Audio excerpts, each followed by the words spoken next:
Welcome to Absolute Destiny, a podcast. I'm Autumn. I'm Chesney. And obviously we're doing something a little different here because we have video. Today we are going to be looking at the dub versus the sub. A few weeks back, I asked for recommendations on Twitter. We wanted to do a more lighthearted episode after her tragedy and before Prince Who Runs Through the Night. Anyone who's familiar with the series knows that those are the two heaviest episodes in the entire series. So we wanted to bring some humor to this. And I asked for recommendations for which episodes had the best differences between the dub and the sub. And you folks delivered. I knew a few of these already, but I didn't watch deep into the series on the dub. And so anything past episode 6, this came from y'all. Chesney has no idea what she's getting into with this one. Nope. Absolutely not. But just like I said on the first episode of this podcast, I'm pretty much down for anything. So this first one is going to be episode 1. This is the very end of the episode. We were told to check out the way that Anthe says Absolute Destiny Apocalypse at the very end of the episode. Because apparently it's super creepy. This is actually a blind viewing for me too. I queued it up before this, so I haven't seen this either, so this will be my actual immediate response.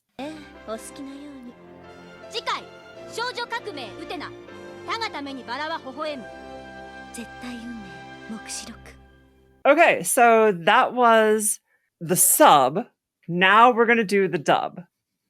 Next time on Utena, the Revolutionary Girl, for whom the rose smiles. The Absolute Destiny Apocalypse. What?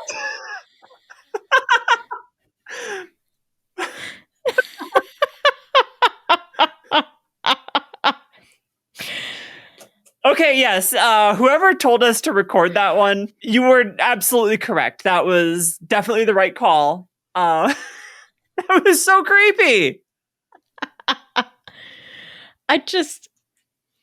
I'll never get over the complete difference between the two. I know it's with every anime, but well, yeah, I mean, first off, in Japan, the typical thing to do with any animation is to have all the voice actors together during the recording process so they can play off of each other. Mm-hmm. In the US, that is definitely not the norm. And so usually actors go into a studio, they are entirely alone, they record their side of the conversation, and they are relying upon the director to understand what the emotion is on each side of that conversation. And if the director doesn't tell them, and the director isn't coaching them through their line read, they just read it the way they assume it'll be played. And so you can end up having two people do line reads for a scene that are on completely different pages emotionally. A lot of times you can see actors fall into this neutral average for a scene when they're recording a dub. Also, very famously, the voice actor for Jury for this show didn't realize Jury was gay until after recording her lines. Nobody clued her in that that was the whole plot of that episode. Oh man. So you get some stuff that just doesn't play because the actors don't actually understand the characters because they weren't told who these characters are. Wow. Yeah. So this next one is episode 3 on the night of the ball. This one is going to be just a snippet of Nanami's inner monologue. We are starting at 8 minutes and 15 seconds. せっかく私が送った特別製のドレスを濡らしちゃうなんて。そのドレスは水に濡れると大変なのよ。さあ、踊ろう。God, it's been so long since we've seen Utena in a dress. Yeah, I mean, I was like- that's the takeaway from this scene.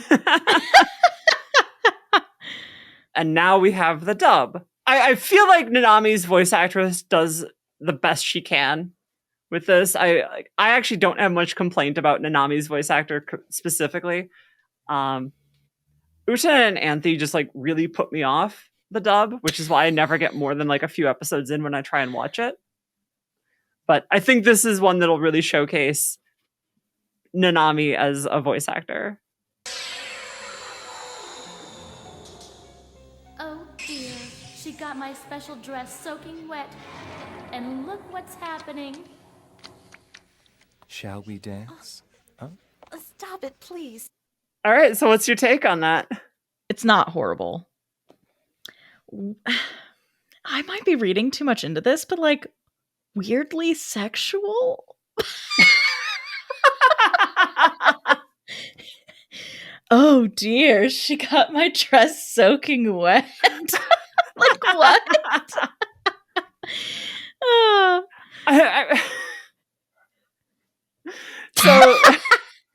So the English voice actress for this one is Leah Applebaum, and I actually think she does a really good job with Nanami. Yeah. I didn't read the sexual bit at all, but I mean, sure, I guess. Moving right along, we have episode 4. Now, we could just do all of episode 4.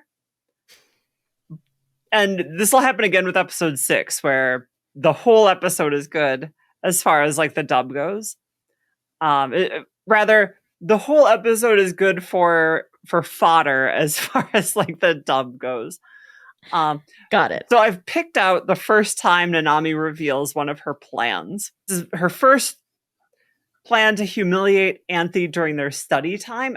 Like her first time humiliating Anthe was what we just saw, but like her first time during study time, when she's doing like all the stuff with the animals, like when she does the snail trick, that's this first one. I can't wait to hear the Ojo-sama laugh. 見てなさい。姫宮アンシーを可愛い子だなんて思うのも今のうちよ。いいなあ、天井先輩はこんな女性らしい人と住めて。嫌味か？姫宮先輩、消しゴム貸してくださいね。でんでん虫よ。でんでん虫がいるわ。この人筆箱にでんでん虫なんか入れてるわ。姫宮、見損なったよ。僕幻滅しちゃいました。これまでね、姫宮アンシー。なんてことになるのよ。名付けて、まあ姫宮アンシーって筆箱にでんでん虫入れてる変なこだわ作戦。なんか言いました？いえ、何も。 Perfect. Just an absolutely perfect scene. Yep. That scene is just like peak art. Humanity will not do better. Okay, and so now we have the dub. And once again, we are starting at 12 minutes and 35 seconds. Rest. Now to show him she isn't the sweet girl he thinks she is. You're lucky to live with such a neat girl, Miss Utena. Is that sarcasm? Oh, Anthe, may I borrow an eraser? A snail! There's a snail in there! She keeps a snail in her pencil box! What? Miss Himamiya, I've misjudged you. I'm so shocked. The jig is up! Anthe is a great big weirdo! That's what will happen. I call it Operation Anthe's a Weirdo Who Keeps a Snail in Her Pencil Box. Did you say something? Huh? No, nothing. What? I swear to God, I thought my internet blipped and I just missed the scream. The Ojo-sama laugh. No, it just wasn't there. There was no laugh. There was no scream. I am disappointed. There was I will say, like, the drama of that scene, she does a fantastic job carrying the emotion of that scene for every other line. But to drop those two parts? What? Yeah, it's like, was there an attempt and it got cut? Because it was I don't know. That was so weird to have that be eerily silent. Yeah. It was so conspicuously silent there. Like, I wonder if I had never seen the sub version, if I would know that that scene had a bit cut. Like, I feel like I would, because her mouth is open. That is a very dramatic pose she is in both times, for both the scream and the laugh. And there's just nothing. It's dead silent. Like, you'd think there'd be like at least background noise. It was nothing. Oh my god. Oh my god. There was like I'm one line disappointed. that she there was like one line that she delivered that felt kind of like dead, but otherwise, yeah. It was captured. Again, I wonder if there was an attempt and it got cut, or she was like, I'm not doing that. Yeah, like, was this the director's call? Was this the Yeah. editor's call? Like, where did this go wrong? Did she blow out the mic screaming? Like, that does happen. Like, Maybe that's why it was dead silent. Oh. I am choosing to believe that Leah Applebaum did such a good job with that scream that the microphone couldn't handle it. Yep. And they didn't realize it until afterwards, and she was already moving on to other projects. Yeah. I'm choosing to believe that's what happened here. Yes. Okay, so we're going to have 2 clips from episode 6. And this is Take Care, Miss Nanami. This is the episode where Tsuwabuki is trying to almost kill Nanami so that he can rescue her. And this is another episode where, like, the entire episode is just gold as far as the dub versus sub goes. But this first one, the scene plays out fairly normally in the sub, and then there is a very conspicuous line change in the dub. Just listen, maybe you'll catch it. Okay. 僕がそんなことするはずないじゃない。大地、僕には君を殺すだけの動機がないよ。だといいけど、私知ってるのよ。あなたがお兄様に色目を使っていることぐらい。あいつが勝手にちょっかい出してくるだけだろ。まあ、なんて自意識過剰な人なの？あれ、温室に誰かいる。だってドアに立ち入り禁止って。 So that was the sub. Nanami calls out Utena for being self-conscious about Toga having a crush on her, which is, again, as always, Nanami projecting her own feelings onto Utena. Yep. I feel like you could put film in front of Nanami and you could project it onto a screen. Like, that is how much of a projector she is. Or just like straight onto the forehead. Just project it straight onto the forehead. Like, it's in her brain and like it projects like onto her forehead as if it's a screen. You can see. Yeah. That is one of the most cursed images, and I love it. Or the reverse, where it's the epitome of projecting, where it's being projected onto the outside of the forehead and she can't see it. Oh, that's what I was picturing. Is like, there's like a screen here, and everyone else can see it, and no one else, and she can't. Yeah. God bless her. Okay, and now we have the dub. Again, this is starting at 5 minutes and 8 seconds. See if you notice what they changed. I'd never do anything like that. First of all, I have no motive to kill you. Well, okay, but I happen to know for a fact that my brother is very interested in you. Your brother's interested in everybody, Nanami. Well, aren't we Miss Self-Sufficient USA? There's someone in the greenhouse. What? Self-sufficient USA? Your brother is interested in everybody, Nanami. Well, aren't you Miss Self-Sufficient USA? It's like, instead of cutting to that scene, like Utena's off screen with like at a fucking carpenter's bench, just going at it. As she's delivering this line, oh my god. Yeah, no, that is one of the more unhinged moments in the dub. Like, when I called for recommendations, I knew this one was here, but like when I called for recommendations, everyone recommended this one. Because it's just like, what? What does that even mean? Miss Self-Sufficient USA. Yeah, like it's a contest. Like you've been Why did we named Miss suddenly- Self-Sufficient USA. Like Utena comes out with the sash and the roses. And I'm trying to think if there's any other time that America is brought into this series at all. I don't think so. well, remember, it wasn't. They put it in for the dub. Yeah, that's true. Yeah. You know what? Point.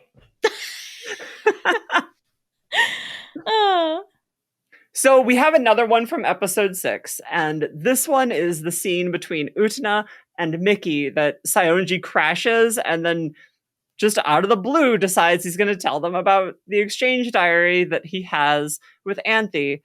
And this one's another line change. And I don't know if it's for the better. Mostly because, like, the way that the line is changed makes it weirdly, like, phobic about Japanese culture. So it's a weird line. It's a weird choice. Okay. ああいうの彼って言うの？さあ。どんなに虐げられようとも好きな人のそばにいられるだけで嬉しい。それもまた愛の形。愛には様々な形がある。ちなみに僕とアンシーの愛は忍ぶ愛。Ah, yes, the hidden love.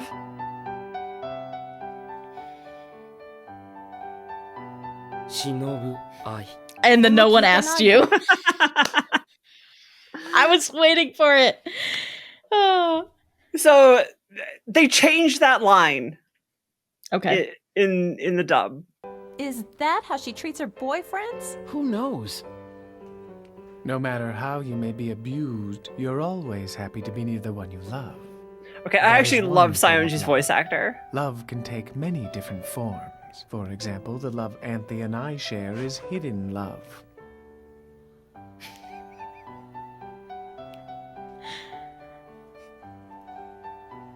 That's hidden love. Yeah, nice skirt, Saionji. Bruh. What was that? Uncalled for. Uncalled for, Utena. I actually really love his voice actor. Like, of all of the voice actors in the dub, I think Saionji probably does the best job. Yeah. It suits that character. Yeah, and like, especially with the way it's localized, like the way he repeats himself is a much more American way of doing the same thing that Saionji does in the subtitled version, in the original audio. It sounds like the way an American would say it when he's indignantly repeating himself. Yeah.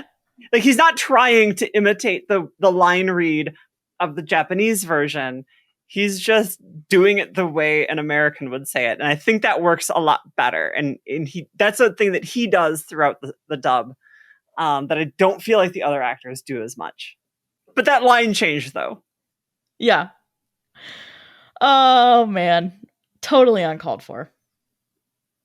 And also just not really in her character. Yeah, right? Like, it's like the kendo dueling outfit, right?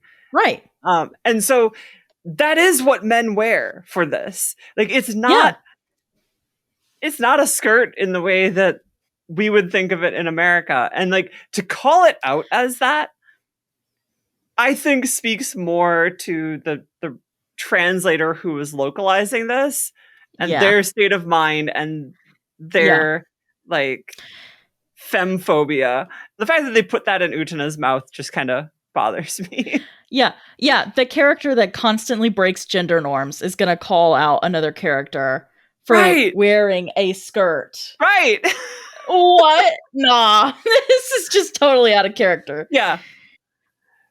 No, like, she would be the one who would be like, you know what, man, right on. Like, if Saionji showed up to the ball in a dress, Utena would have, like, actually more respect for him, you know? Yeah, absolutely. I want to see that episode now. Okay, so now we have episode 14, Boys of the Black Rose. This is the first episode of the Black Rose saga.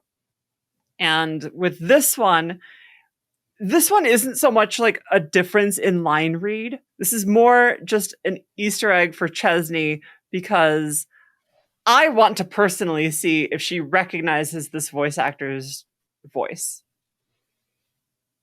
So this is challenge mode. Oh God, Autumn, I must tell you something about me right now.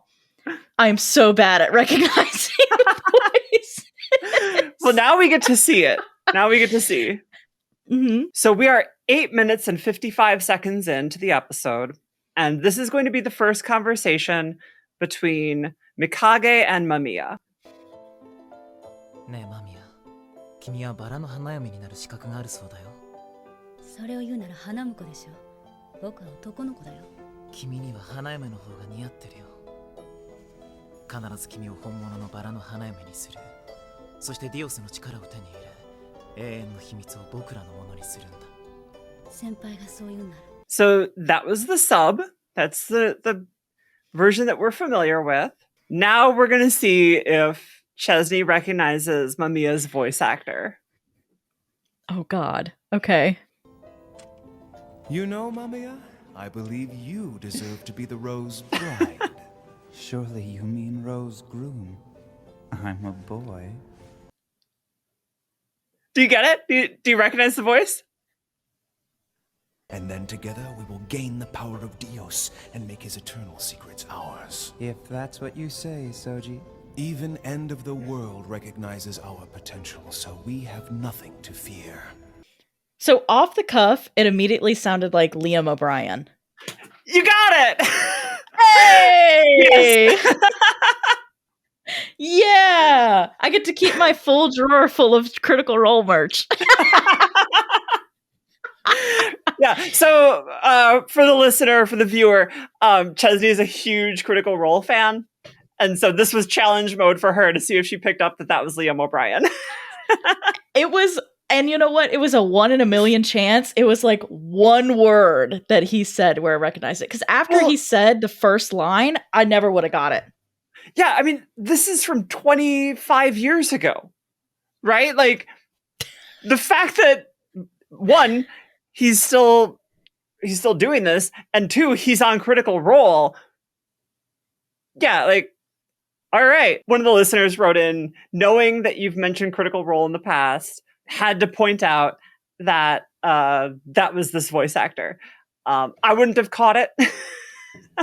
I see you, fellow critter. I see you.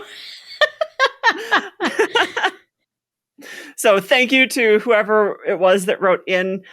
This was a couple months ago now, so I don't remember offhand who that was.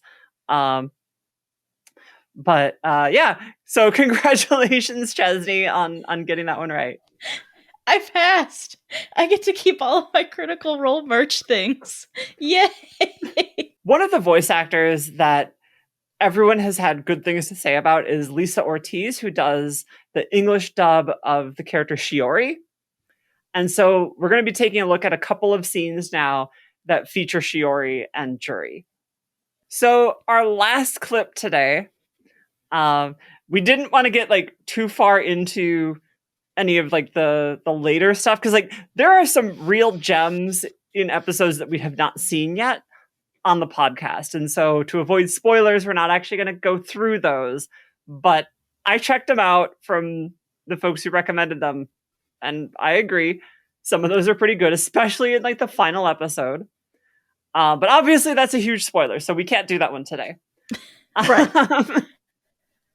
But our last one is another Juri and Shiori scene. This one is coming from Azure Paler Than the Sky in episode 29. We are at 5 minutes and 44 seconds in. And this is the scene where Juri decides to show at least a little compassion and shows up at Shiori's dorm room door to check on her. The art in this scene, we've talked about it on the podcast, is phenomenal. They went all out in how they did Shiori when she is just worn out and sick from, the heartbreak and everything going on. Pseudo grief, but also pseudo grief. Where like cancels each other out and it's real somehow. She's not grieving. Yeah, right. So yeah, we see depressed pajamas Shiori at her most venomous moment. ジュリーさん、なんだあなたですか。何か用ですか。しおり、あなたも私を洗いに来たの。いい君だと思ってるんでしょ。そんなこと。あなたってますます最低だわ。私が泣いてすがって助けてって言うと思った。おあいにくさま、私はあなたの思い通りになんかならないわ。Again, one of the best performances in the entire series is this moment at the door. How much her voice actress worked herself up into that state of mind for that performance. Absolutely. So now we're going to check out that same moment from the dub, which is just amazing. Okay. Juri, I should have expected you. So, what is it you want? Shiori. Did you come to laugh at me? You must be really happy now. I'd never... You really are the worst. Do you expect me to come to you crying and begging for help? Well, too bad. I'm not gonna do what you expect. Damn. So yeah, a very different line read there. Yeah. She took that in a very different direction and just as much venom. Yeah. More like cold, like a chill almost ran down my spine type of thing with that line read. Yeah, for sure. Wow. Super impressed with Shiori's voice actor. Yeah, I mean, that was a hell of a performance, is all I can say with that one. That is our 8 clips of the dub versus the sub. I hope you enjoyed this experimental episode. This is the first time we've done anything like this. It took us over an hour to get our sound issues worked out just to get this recording to happen. I think I lost a USB port for my computer in the process. We're out here. So USB port just burned out on Chesney's computer. Just fucking died. So yeah, I hope you enjoyed it. This is just a fun little lighthearted take on these episodes and the dub versus the sub. We needed to bring some levity to this after the grossness of last episode. So we hope you enjoyed our little experimental episode here. And if you have ideas for other scenes that have a very good dub versus sub comparison, please let us know, especially ones from the back half of the series, the part that we can't do right now because we haven't finished it yet. And that also includes the movie, because the next time we do something like this will probably be after the movie. So if there's scenes from the movie or any of those last episodes that you think have a very good dub versus sub comparison, let us know. Send it in to Absolute Destiny, a podcast at gmail.com. You can also find us on Twitter at Zetai Unme Pod. Fucking sorry. I was like, oh, she's gonna pause this time. Fucking idiot. So that happened because I didn't pause when I said I was going to pause. Movie Leave magic, everybody. Leave it in. You can also find us individually on Twitter. I'm at Life in Neon. And I'm at Car Cutie. And we will see you next time. Bye, y'all.